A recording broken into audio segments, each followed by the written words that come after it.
పెళ్ళయి 3 సంవత్సరాలు అయితే అయిపోయింది. నేను పెళ్లి తర్వాత ఇప్పుడు వరకు మెట్టెలు అయితే ఎప్పుడు చేంజ్ చేయలేదు. ఎలానో 3 ఇయర్స్ అయిపోయింది కదా, అది కొంచెం అరిగిపోయినట్టు ఉన్నాయని చెప్పేసి కొత్త మెట్టెలు తీసుకుందామని చెప్పి షాపింగ్ అయితే మా వారికి తీసుకొని వచ్చాను.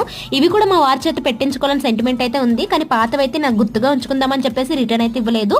అవి నేను ఉంచుకొని కొత్త మెట్టెలు తీసేసుకున్నాను. లాస్ట్ లో మీకు 2 పైర్స్ చూపించాను కదా, అందులో ఏవి నచ్చాయో కామెంట్ చేయండి.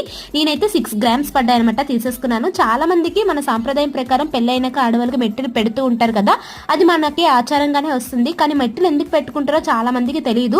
దీనివల్ల మంచి ఆరోగ్య బెనిఫిట్స్ అయితే ఉన్నాయి. ఈ రోజుల్లో తాళి మెట్టెలు తీసడం చాలా మందికి ఒక ప్యాషన్ గా అయిపోయింది కదా, కానీ అదొక ఆచారం లేదా సాంప్రదాయంగా కాకుండా ఆరోగ్యానికి సంబంధించిందని చాలా మంది పూర్వీకులు ఈ సమయంలోనే మెట్టెలు పెట్టే పద్ధతిని అయితే తీసుకుని వచ్చారు. కాళ్ళకి బుర్రడ వేలు పక్కన ఉన్న వ్రేళ్ళకైతే పెడుతూ ఉంటాం కదా, దాని నుంచి ఏంటంటే ఎక్కువగా నెర్వ్ అనేది గర్భాశయం నుండి గుండె వరకు వ్యాపించి ఉంటుంది. నడిచేటప్పుడు మట్టెల వల్ల మంచిగా బ్లడ్ సర్క్యులేషన్ అయ్యి ఆరోగ్య సమస్యలు కానీ ఎటువంటి గైనిక్ ప్రాబ్లమ్స్ ఉండవని చెప్పి ఆడవాళ్ళకి ఎక్కువ